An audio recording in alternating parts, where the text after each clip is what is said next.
반갑습니다. 여러분들과 함께 새로운 프로그램을 통해서 만나 뵙게 되어 감사하고 하나님께 영광을 돌립니다. 저희 송탄 장로교회가 섬기고 있고 동역하고 있는 기관과 선교사님들과 교회가 15개입니다.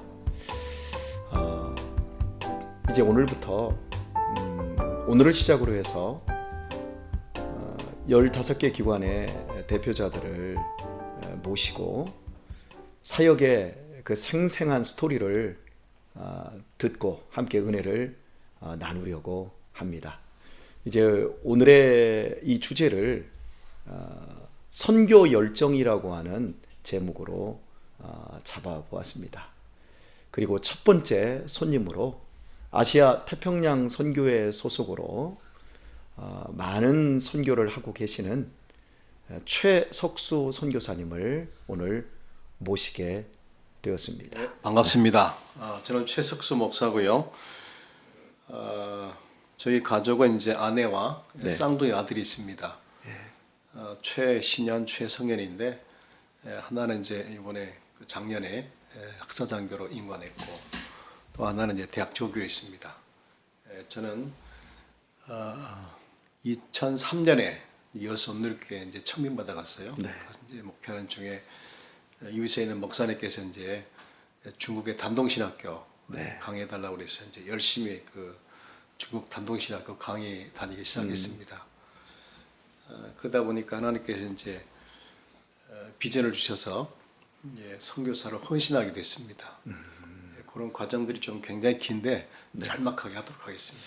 평범한 목회에서 선교사로의 그 부르심이 이게 쉽지 않았을 텐데요.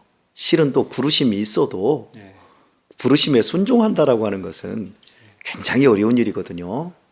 어떤 계기가 있었나요? 예, 제가 이제 중국에 가서 이제 강의를 하다 보니까 네. 중국의 신학생들이 굉장한 열정이 있더라고요. 열정이 있는데 비해서 이제 중국 정부의 신학교 허락하지 않기 때문에 중국의 신학교 딱 이제 23개밖에 없거든요. 한 성에 하나씩. 이제 가정교회는 이제 1억 2천만인데 사실 이제 그 중국 교회는 가정교회가 붕한 거거든요.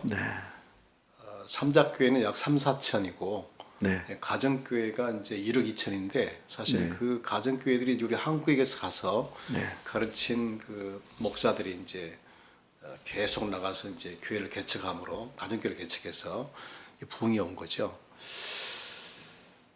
가르치는 중에 하나님께서 이제 자꾸 이제 비전을 주시는 거예요. 12개 신학교를 세워서 110개 교회를 세우라는 이제 비전을 자꾸 주시는 거예요.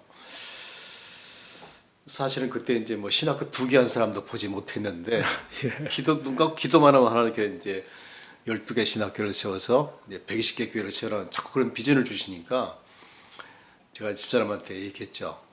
여보, 이렇게 하나님께서 기도만 하면 이렇게 12개 신학교를 세워서 110개 교회를 세우라고 하시는데 우리 뭐 청빙받아 왔지만 사임하고 선교사 헌신했으면 좋겠습니다. 그랬더니 집사람이 웃더라고요. 우리 나이가 몇인데 무슨 신학교 12개는 뭐며 120개 교회를 어떻게 세웁니까? 다시 한번 기대해 보시라고. 제정신 아닌 것 같다고 하더라고요. 뭐 그 말 들으니까 또 사실 제정신이 나요. 사실 나이 60 가까이 돼가지고 한국도 아닌 외국에다가 뭐 12개 신학교를 세우고 또 110교회를 세운다는 게 내가 봐도 헛명난 꿈 같은데 기도만 하면 자꾸 하나님께서 이렇게 음성을 들려주시는 거예요. 그래서 참 또 아내 이제 또 설득했죠.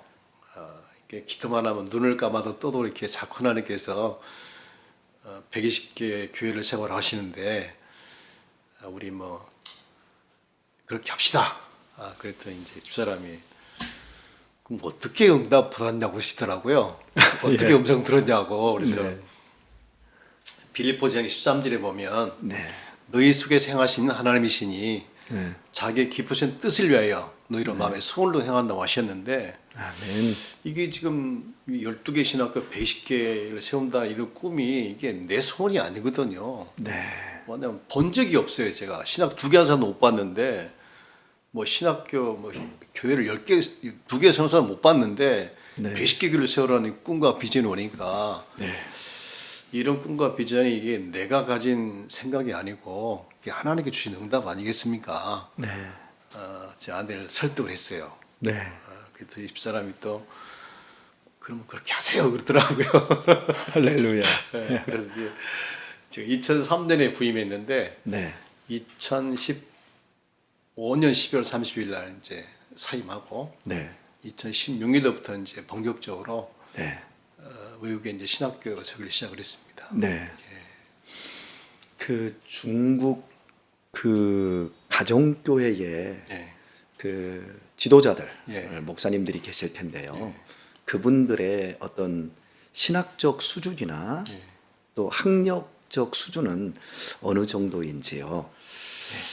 예, 중국에 이제 정규 신학교가 없기 때문에요. 네. 이제 사실은 이제 삼자 신학교는 공산 정부에서 만든 신학교거든요. 네. 거기에 이제 헌금하면 양회라는 곳에 다 가져가요. 아, 그래요? 이제 목사 월급만 주는 거거든요. 그러니까 헌금하면 교회 쓰는 게 아니고 이게 다 양회로 들어가거든요. 그러니까 사실은 이제 공산당 정부에서 만든 그 이제 교회이기 때문에 사실은 뭐 삼자교에 따라서는 차이가 있지만 네. 형식적인 교회인 경우가 많이 있고요. 네. 근데 실제로 이제 교회들은 이제 가정교회에서 이제 부흥한 거거든요. 네. 역시 이제 신학교가 없다 보니까 네. 성경은 참 많이 읽습니다. 많이 네. 읽는데 신학적인 지식이 너무 부족하고요. 네. 그다음에 이제 그 목사님들의 학력을 보면 네. 초중 출신이 한 8, 90%요. 거의 뭐 8, 90%고요. 대학교 졸업자는 뭐 한 2, 3%. 네, 네. 고졸은 한 5% 정도밖에 안 됩니다. 그리고 음. 이제 신학교를 받지 않고 이렇게 하다 보니까 너무 이제 부족하죠. 네. 그래서 이제 초기에는 이제 중국에 23개국을 거의 돌아다니면서 이제 월요일 날 주일 밤에 가면 이제 월요일 오전 9시부터 오후 네. 5시, 6시까지 8시간 이제 강의를 했고요. 그다음에 또 중국 그 배운 열정이 있어가지고요. 네. 밤에도 해달라고 그럽니다. 그럼 밤 10시까지 이렇게 강의를 했거든요. 어느 정도냐면요. 이제 중국은 점심시간이 2시간입니다. 네. 2시까지 꼭 이제 점심 먹고 잠을 한숨 자는데 얼마큼 이분들이 이제 배우고 싶어 하는 열정인가 하면 우리가 찬송 부르면 우리가 1시간 내에 밥 먹고 올 테니까 1시부터 이제 강의해달라고 그래요. 그럼 찬송하면 목사님 찬송 우리가 나중에 많이 부를 테니까 말씀을 전해주십시오. 이 정도로 이 말씀을 많이 사모하죠. 이건 뭐 전 중국 어디 가나 마찬가지입니다. 그래서 이제 그 배우는 열정, 또 이제 교회를 이제 배우면 교회 개척하면 자기 집에서 교회를 개척하거든요. 개척하면 보통 2, 30명 그냥 모여요. 그러다 보니까 중국의 이런 그 열정, 이거 뭐 어느 나라 가도 볼 수 없거든요. 뭐 그러니까 주일 예배를 9시부터 12시까지 드립니다. 되게 주일 예배를 3시간 드리거든요. 우리나라 지금 하루 설교 30분 하면 그거 뭐 이제 시작도 안 한 거예요. 설교랑 뭐 2시간, 3시간 해줘야 이제 좀 만족하고 또 끝나고 또 해달라고 그러거든요. 이렇게 그 배우는 열정이 있습니다. 중국은. 네. 결국 선교사님께서 전통적인 단임 목회직을 내려놓고 선교사로 나가게 되신 그 결정적인 이유가 그런 중국 교회의 무신학적인 그 터전 그리고 말씀에 대한 갈급함 그런 그 지하 교회들을 살리기 위한 그런 부르심이 굉장히 내적으로 컸던 것 같고 그리고 12개 신학교와 120개의 교회의 비전을 하나님이 우리 목사님에게 주셨고 그래서 그걸 뿌리칠 수 없고 아내를 설득하고 그런 눈물겨운 과정이 있었던 것 같습니다. 예, 너무 이제 그 정도면 이제 선교사님에 대해서 어느 정도 저희가 알 수 있게 된 것 같습니다. 예, 다음 질문을 한번 이어보도록 하겠습니다. 그러면 2016년부터 하셨으면 지금 코로나 팬데믹이 이렇게 오기까지의 그 과정까지 다 포함해서 한 6년 정도의 사역의 기간이 있으셨을 텐데 그 사역을 한번 예. 소개를 해 주셨으면 좋겠습니다. 제가 이제 제 혼자만으로 안 되겠다 싶어서 네. 예, 저희 교단 예, 이제 목사님들, 또 선배, 후배, 동료 목사님들 이제 한 분 한 분 영입을 했어요. 그래서 이제 혼자 하면 이제 너무 약하니까 그래서 한 70명 정도 이제 교수님들 영입을 했어요. 영입을 해서 매월 이제 각 나라를 보내서 이제 오전 9시부터 오후 8시까지 이제 강의를 하게 한 거예요. 처음에는 이제 사실은 제가 뭐 외국에 유학한 사람이 아니기 때문에 뭐 이렇게 연결이 안 됐어요. 근데 하나씩 연결시키시더라고요. 연결시켜줘가지고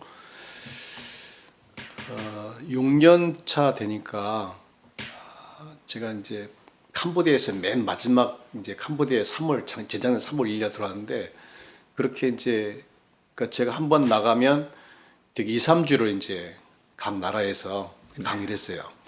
예를 들면 이제 캄보디아 가면 바로 베트남이 있으니까 캄보디아, 베트남, 필리핀 이렇게 해서 세 나라를 이제 강의하고 들어오고 우리 교수님들은 이제 한 주 왔다가 들어가시고 또 다음 주는 또 한 주 왔다 들어가시고 이런 식으로 했거든요. 그렇게 하다 보니까 이게 하나씩 연결이 되다 보니까 3월 2일 날 재작년 3월 2일 날 들어왔을 때는 신학교 벌써 20개가 넘게 세워졌더라고요. 그동안 또 교회가 135개가 세워진 거예요. 정말 기적이죠. 네네. 그래서 하나님께 참 하신 일이구나 생각하고 참 보람이 있고요. 정말 그 제가 이제 그 전 세계를 돌아다녔거든요. 뭐 우리 아시아 태평양 지역뿐만 아니고 가장 지금 부족한 게 뭐냐면 우리 한국에는 사실은 이제 목사님들이 가장 신학 교육을 많이 받은 그 목회자를 가지고 우리 한국입니다. 그렇습니까? 예. 우리 이제 미국에서 사실은 이제 신학을 배워왔는데 미국은 7, 80%가 침례 교단인데요. 우리는 이제 장로교에서 배워왔거든요. 근데 장로교 배워왔는데 지금은 이제 미국 목사님들 그 교육 수준이 우리 한국 목사님 수준이 못 따라오거든요. 왜냐하면 침례교는 4년만 나와도 다 목상술 줘요. 그리고 또 회중 침례교회는 굳이 신학교 나오지 않아도 교회에서 그냥 다 목상술 주거든요. 근데 우리 장로교는 뭐 그런 일이 없지 않습니까? 뭐 3년 그것도 100학점을 해야 3년 하고 또 이제 강도사고시 보죠. 목사고시 9년이 걸려야 목사가 되는데 뉴욕 나면 이런 목사들이 없거든요. 아시다시피 이제 영국도 뭐 크리스찬이 1%가 안 되고요. 유럽 전부 마찬가지거든요. 그래서 이제 한국만 지금 사실은 이제 목회자 수준이 가장 높아요. 그리고 또 한국 교회가 이제 2000년 기독교 역사상 가장 빠른 교회 성장을 체험했고 또 학력이 높다 보니까 이게 지금 전 세계 가장 부족한 게 뭐냐면 신학 교육이 부족하거든요. 우리 한국이 바로 이제 전 세계에 신학 교육이 부족한 것을 좀 이렇게 수출하는 그런 것가 됐으면 좋겠다는 생각이 있어서 저는 이제 담임 목사를 사임하고 2016년부터 이제 본격적으로 시작을 했습니다. 예. 제가 이제 그 각 나라에 가서 이제 신학교를 운영하다 보니까 제가 목회자들 이제 학력 수준을 가장 제가 잘 아는 거거든요. 우리 한국의 목사님들이 주로 선교를 가면 뭐 그 목회자한테 이제 학력을 물어볼 수 없잖아요. 근데 저는 이제 목회자 신학교를 하기 때문에 다 이제 입학 원서를 받으니까 목회자들 이제 신학 수준을 가장 정확하게 알고 있죠. 처음에는 깜짝 놀랐어요. 뭐냐면 목사라고 맞는데 7, 80%는 신학교를 전혀 다닌 적이 없는 사람들인 거예요. 충격적이군요. 이런 말을 하면 되게 이제 목사님들이나 우리 성도들은 저 선교사가 간 데만 그렇게 생각하거든요. 아니고요. 제가 전 세계를 돌아다녔거든요. 저만큼 아는 사람이 없거든요. 왜냐면 저는 정확하게 알고 있으니까요. 목회자 학력을 다 뭐냐면 학력을 알아야 수준에 맞게 가르치기 때문에 학력을 모르면 그 초등학교 수준한테 정확히 가르치면 안 되잖아요. 정확하게 받다 보니까 정말 너무너무 안타까운 게 이제 목회자들 학력이 그렇게 없다는 거죠. 그래서 우리 한국은 이제 그 정말 교육을 잘 받은 목사님 많으니까 이거를 이제 우리가 이제 그 영입을 해서 매월 가서 이제 가르치는 이 사역이 우리 한국이 사실은 전 세계에서 기독교 선진국이거든요. 네. 예. 그래서 선진국이 할 일은 뭐냐면 이제 교육 시키는 거하고 이제 기술 이전해 줘야 되는데 네. 가는 곳마다 정말 탄식 소리 들려오고 교육이 너무너무 부족한 상태거든요. 그래서 이것이 한국교회 해야 할 사항인데 한국교회에서 이걸 너무 모릅니다. 되게 이제 한국에서 이제 선교 가면 이제 여러 가지 하지만 뭐 패턴 있게 뭐 워십 댄스 하고 설교하고 성경 주고 오는데 네. 이게 무슨 뭐 이렇게 마른 땅에 물 부어주는 거 되겠지만 네. 가장 근본적인 것은 이제 목회자들을 이제 교육시켜 주는 거. 그래서 네. 자기들이 스스로 목회할 수 있게 만들어야 이게 지금 안 되고 있다는 거죠. 좀 안타까운 심정으로 그래서 저는 전적으로 이 일에 올인했습니다. 아, 예, 그렇군요. 교회의 건강의 척도는 실은 목사에게서 네, 출발하는데요.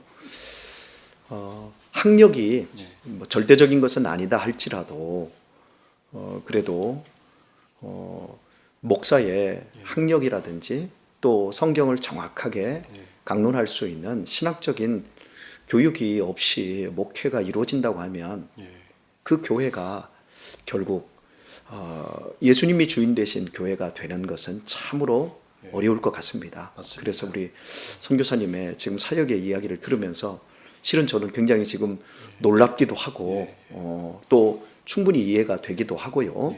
상황이요. 또 그런 상황에서 우리 선교사님의 이 사역이 정말 값지다라는 느낌이 듭니다. 예, 그렇다면 이제 우리 한국 교회가 기독교 선진국이라고 표현을 하셨었는데요. 그리고 목사님들의 수준도 세계 최고라고 이렇게 하셨는데 실은 선교사님들도 미국 다음으로 제일 많이 파송된 나라 아닙니까? 그렇다면 이 시점에서 선교의 패러다임이 조금은 달라져야 되지 않을까라는 생각을 제 개인적으로 갖게 되어집니다. 그동안에 해왔던 전통적인 선교 방식도 중요하겠지만 목사를 교육하는 것, 또 목사를 재교육해서 교회를 새롭게 하는 부분까지 하는 이 사역이 굉장히 중요한 사역으로 포함이 되어야 될 것 같은데요. 그렇다면 구체적으로 우리 한국 교회가 어떻게 하면 이 선교사님의 이 교수 사역이라고 할까요? 또 강의 선교 사역이라고 할 수 있는 이 부분을 좀 도울 수 있을지 구체적으로 목회자는 어떻게 하면 어떤 방식으로 도울 수 있을까? 그리고 평신도들은 또 어떤 방법으로 도울 수 있는지 한번 말해주시면 좋겠습니다. 예, 제가 실례를 하나 드릴게요. 네. 왜 그럼 이렇게 목회자들이 공부를 하지 않고 이렇게 목회하고 있는가 궁금할 거예요. 미얀마 예를 들어보겠습니다. 미얀마는 이제 수도가 양곤인데요. 신학교들이 거의 한 200개, 180, 200개 정도가 양곤 수도에 다 몰려 있어요. 근데 이제 미얀마는 이제 GDP가 1,300달러거든요. 1년에 그 이제 1,300달러인데 대개 이제 그 양곤 수도 중심으로 해서 이제 목회자들 사례비가 100달러입니다. 교수도 그렇고 신학 교수도 그렇고 목회자들이 거의 100달러 받거든요. 근데 이제 거기서 딱 50km만 떠야 들어가면 이제 중소도시들 있는데 여기 가면 이제 목회 사례비가 50달러예요. 거기서 좀 30km만 더 들어가면 이제 목회자 사례비가 30달러입니다. 그러니까 우리 한국 같으면 이제 뭐 50km 떨어진 곳에서 이 신학교에 와서 공부를 하면 되는데 미얀마 같은 경우는 이제 교통편이 이렇게 안 좋거든요. 그 이제 50달러를 가지고 자기 가족을 먹여 살려야 되는데 내가 신학교 하고 싶어도 못 오는 거죠. 그러다 보니까 이제 우리 한국이나 미국 목사님들이 이제 세미나 할 때 밥값도 주고 교통비를 줘요. 그러면 저 시골에 있는 중수에 있는 이제 그분들이 와서 이제 양곤에 와서 교육을 받잖아요. 은혜를 받고 돌아가 이제 교회를 세운 거예요. 그러다 보니까 이제 아는 게 없잖아요. 그러니까 그러고 이제 하고 있는 그러니까 저희 교회가 서 있는데 저게 진짜 건지 가짜 건지 몰라요. 뭐냐면 되게 이제 제가 학력을 그 목회자들 신학교를 받아 보니까 세미나 참석하고 그게 전부 신학교육 전체예요. 그런 사람 7, 80%거든요. 정말 놀라운 상황이에요. 그러고 목회를 하고 있는 거죠. 예. 이게 지금 뭐 아시아 태평양 지역뿐만 아니고 중남미, 아프리카 뭐 거의 다 마찬가지입니다. 교육받지 못한 상태에서 이렇게 목회를 하고 있는 거예요. 그래 정말 이거를 우리 한국 교회가 좀 이렇게 도와줘야 되는데 이걸 이제 한국 교회가 너무 모르는 겁니다. 되게 이제 한국 목회들을 가서 이제 이렇게 이제 학력을 정확하게 파악하지 못하니까 또 그리고 선교사님을 또 이제 이런 신학 분야 아니면 잘 모르거든요. 네. 또 신학 분야 하고 있다 할지라도 한 나라에만 계시기 때문에 자기 나라만 그런 줄 알아요. 그게 아니고 지금 네. 전 세계가 그런 상황입니다. 그러니까 2000년 전의 목회적 상황이나 현재나 거의 비슷하다는 거죠. 그래서 네. 정말 가장 중요한 것은 신학 교육의 부족함을 채워주는 거 이게 한국 교회가 담당해야 하지 않을까 생각합니다. 네. 또 이번에 이제 코로나를 통해 알겠지만 전 세계에서 지금 우리나라가 코로나 등이라든지 모든 체계가 지금 전 세계 1위라는 게 입증이 됐잖아요. 그리고 전 세계 나가 보면 한국 사람들 굉장히 좋아합니다. 또 크리스천이 가르치는 걸 가장 좋아하기 때문에 우리 한국 교회가 앞으로 정말 이 세계 신학교육 이 사역에 전적으로 좀 헌신해야 되지 않을까 그렇게 생각하고 있습니다. 네. 미얀마의 그 현지 교회들의 그 사정을 그 사정이 전 세계에 지금 보편적인 비슷합니다. 그 문제라고 이렇게 지적을 하시고 우리 한국 교회가 이런 부분들을 적극적으로 도와야 되신다고 말씀하셨는데 결국 그 신학교육을 하려고 하면 돈이 가장 중요하네요. 예, 돈이 있어야 그분들을 뭐 식사라든지 교통편이라든지 이런 것들을 제공을 할 수 있으니까요. 그러면 평신도들이 그 부분에 대해서 참으로 많이 합력을 해 주셔야 될 것 같네요. 네. 저희 이제 70명의 교수가 영입되는데요. 그중에 40명은 이제 박사학위를 가신 분들이고, 그다음에 30명은 MDB 하고 이제 MA나 THM 하신 분들이거든요. 이제 이분들이 이제 필리핀, 미얀마, 베트남, 캄보디아 각 한 팀별로 이렇게 해요. 대개 한 10명 정도 교수님들이 배정이 되거든요. 그럼 이제 매월 1년에 한 번씩 가는 분도 있고 2번 가는 3번 가는 분도 있어요. 그럼 이제 다 자비랑입니다. 스스로 다 하고 또 이제 공동 또 이제 회비도 내고 이렇게 해서 매월 이제 1년에 2번 가는 분도 있고 3번 가는 분도 있고 1번 가는 분도 있고 그러거든요. 한국이 참 어렵다 보니까 이게 참 저 교수님으로 지금 이렇게 헌신해 놓고 또 이제 그 항공편 뭐 이런 비용이 안 되고 또 못 가는 분도 있고 그래서 정말 이렇게 헌신적인 평신도들의 참여도 필요하고 또 이제 목사님들은 이제 그 강사로 교수로 헌신할 수 있고요. 또 평신도들은 이렇게 이제 매월 일정액 한 구자가 25,000원이거든요. 두 구자 5만 원 이렇게 해서 자기가 적정한 선해서 이렇게 매월 이렇게 후원해 주시면 우리 강사에 가장 많은 도움이 되겠습니다. 아 그렇군요. 예. 결국 기도와 뭐 재정으로 섬겨 주시기를 원하는 그런 목사님, 선교사님의 부탁이 있었고요. 또 목사님들도 충분히 그 강의 사역에 한 일주일 정도, 1년에 뭐 3번도 하시는 분도 계시다는데요. 이렇게 동참해 주기를 원하시는 이런 부탁도 지금 들었습니다. 그러면 좀 한정을 지어서요. 이 강의 사역에 그 목회자가 동참할 때 비용과 시간은 얼마나 준비해야 되는가요? 이걸 제가 묻고 싶은 이유는 저도 지금 제 마음속에서 한 번 정도는 참 동참을 하는 것도 참 좋겠다라고 하는 생각이 들어서 제가 여쭙습니다. 저희는 이제 그 교수님이 이제 이력서를 내고 이제 교수가 이제 선정이 되면 매월 그분들이 이제 한 달에 이제 10만 원씩을 이제 헌금합니다. 그럼 1년이면 120만 원 모이잖아요. 뭐 그거 가지고 이제 항공비, 호텔비 이 모든 거를 다 이제 해결하고 네. 그게 조금 더 이제 성경은 좀 더 들어갈 수 있고요. 그 내외에서 네. 이렇게 한번 이제 가까운 곳, 네. 아시아 태평양 지역은 이제 무정 네. 보면 되고요. 또 이제 먼 곳, 이제 아프리카라든지 이런 네. 데는 이제 항공비에 많이 들어가기 때문에 네. 조금 더 들어가고 그렇습니다. 그래서 이제 되도록이면 많이 부담하지 않고 최소 경비 비용을 할 수 있도록 그렇게 네. 하고 있습니다. 그러면 생각보다 비용은 그렇게 많지 않네요. 예, 예, 예. 최소 비용이지요. 예, 그런 최소 비용입니다. 그러니까 네. 아마 150만에서 한 200만 원 정도면 충분히 이제 갔다 올 수 있는 거죠. 네. 그렇군요. 예, 통역 비용, 뭐 호텔 비용, 모든 비용이 다 거기 포함되어 있으니까요. 예, 그리고 그렇군요. 최소 비용으로 네. 부담 없이 강양 올 수 있도록 그렇게 하고 있습니다. 네. 알겠습니다. 저도 꼭 한번 참여를 한번 해보고 싶은 마음이 더 굴뚝 같아지고 있습니다. 예, 우리 목사님 꼭 좀 이렇게 예. 교수로 하시주시면 감사하겠습니다. 예. 우리 선교사님 참 귀한 시간 내주셔서 감사하고요.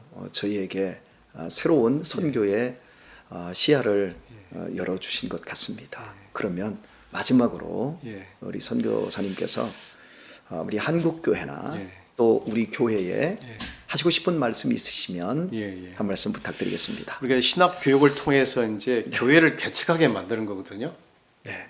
이제 실제로 이제 가장 중요한 이제 목회 본질을 가르쳐야 되는데 이제 매일 갈 수도 없고 그래서 이제 가장 목회 이제 핵심적인 부분들을 이제 많이 가르치고요. 그렇게 해서 결국은 그 신학교에서 이제 교수들이 나와서 스스로 그 이제 신학교를 운영할 수 있도록 만드는 것이 목표고요. 그 다음에 또 교회를 세우게 만드는 거거든요. 우리 한국에서 이제 교회를 하나 세우는데 몇십억, 뭐 100억 막 들어가잖아요. 근데 네. 이제 우리가 한 6년 동안 이제 130억의 교회가 세워졌는데 이제 예를 들어서 나갈랜드 같은 경우는 인도에 나갈랜드 같은 경우에는 이제 대나무 교회 세우는 데는 한 300만 원 듭니다. 300만 원 들고 그다음에 이제 벽돌교회 2천만 원 들거든요. 근데 이제 우리가 어떻게 하냐면 우리 한국에서 지금 사실은 이제 외국의 교회 건축을 굉장히 좋아합니다. 일방적으로 막 교회 많이 지어주거든요. 근데 이제 미국 선교사들을 좀 만나서 보니까 일방적으로 지금은 절대 교회를 안 지어줍니다. 뭐냐면 일방적으로 교회를 지어주다 보니까 이 지어준 교회들이 다 문제가 생겨요. 왜냐면 이게 공짜로 생긴 교회잖아요. 그러다 보니까 이게 헌금을 안 해요. 의존적으로 변한다는 의존적인 거죠. 교회가 되고 자꾸 네. 이제 이 한국 교회 보고 이제 자기 목회에서 사립이 달라고 그러고 또 음. 교회가 이제 망가지면 또 수립이 달라고 이게 온단 말이죠. 헌금도 안 하고 전도를 안 하거든요. 그래서 이제 지금은 미국에 전혀 안 하는데 우리는 어떻게 하고 있냐면 그 인도에 약 100만 개의 가정교회 있다고 그래요. 네. 제가 직접 가보니까 가정교회들이 이제 집에서 못 드리고 왜냐하면 너무 춥다 보니까 이제 동네에 큰 나무 밑이라든지 이제 공원의 좋은 장소에서 이제 예배를 드리고 이제 건축금을 모아놔요. 네, 그럼 이제 우리가 그 목회자 신학교를 통해서 이제 교육할 때 신학교육을 좀 받고 그 다음에 건축금을 이제 반 정도 모아놓은 그런 곳에 이제 우리가 교회 건축에 도움을 주거든요. 그러니까 자기들이 힘껏 헌금하게 만드는 거죠. 네. 50%할 때가 기다렸다가 50% 되면 자기들이 한 뭐 100만 원 그건 이제 신학교님을 다 주고 우리 한국에 300만 원 이제 교회 건축한다고 헌금 잘합니다. 그 300만 원 갖고 이제 지어주는 거죠. 이제 대나무교회 이제 대나무교회를 지으면 한 15년, 20년 갑니다. 지어주는데 일방적으로 지어주면 안 되고 반드시 이렇게 반반해서 이런 것들은 교회를 이제 건축에 도움을 주고 있고요. 이 교회가 자라서 이제 한 100명 정도 되면 이제 벽돌교회를 원하거든요. 벽돌교회는 이제 2천만 원 들어가요. 그것도 역시 자기들이 땅 준비하고 너희들이 1,000만 원을 이제 헌금을 해라. 그럼 우리가 한국에서 이제 1,000만 원 지원 받아서 이제 지어주는 거죠. 이런 식으로 해서 이제 반반 정도 이런 형태로 이제 건축해주고 있거든요. 네. 이렇게 하니까 굉장히 효과적이에요. 그 신안교회라고 하는 곳에 이제 탄자니아에다가 80개 교회를 이제 건축을 해줬어요. 근데 3년 후에 가보니까 그 교회들이 다 한 80% 정도가 이렇게 동물 키우는 농장이 돼 있다고 하더라고요. 그러니까 이제 목회자를 기르지 않고 그 건물을 지어주면 그게 교회가 아니거든요, 사실은요. 네. 그래서 가장 중요한 것은 이제 목회자를 교육을 시켜서 목회가 뭔지를 가르치고 공동체에 있을 때 거기에 이제 자기 힘껏 헌금하게 하고 도움을 줘서 교회를 이제 이렇게 지어주는 이렇게 도움 주어서 한 거 이것이 중요하지 않나 생각하고 있습니다. 우리 전적으로 그렇게 하고 있고요. 일방적으로 지어주는 일은 하지 않고 있습니다. 왜냐하면 일방적으로 지어주면 이게 교회를 지어주고 더 망치거든요. 네. 네, 그래서 우리 한국 교회가 좀 유념할 점이 바로 그거 아닌가 싶습니다. 교회를 건축해 줄 때 자기 힘으로 하게 하고 네. 우리가 돕는 역할을 해야지 교회가 일방적으로 지어져 버리면 좋은 것 같은데 사실은 그렇지 않거든요. 또 빈 교회들이 굉장히 많습니다. 뭐냐면 이제 한국에서 교회 지어줘 놓고 운영비를 안 주면 안 하는 거예요. 그 빈 교회들이 많이 있습니다. 건물만 떨렁하니 있고 이런 형태를 해서는 안 되겠다는 생각이 듭니다. 예. 결국 교회가 자립해야 되는 데 있어서 중요한 건 예, 목회자군요. 예, 가장 중요한 건 예. 목회자거든요. 네, 목회자와 함께 그 말씀으로 거듭나고 새로워진 성도들이 이 교회를 주님의 교회로 세우기 위해서 예, 네. 결국 헌신하게 되고 그 가운데서 교회가 자립할 수 있다라는 이런 쪽으로 좀 이제 모든 선교가 좀 맞춰져야 된다라고 말씀하시는 걸로 제가 들려집니다. 예, 맞습니다. 예, 감사합니다.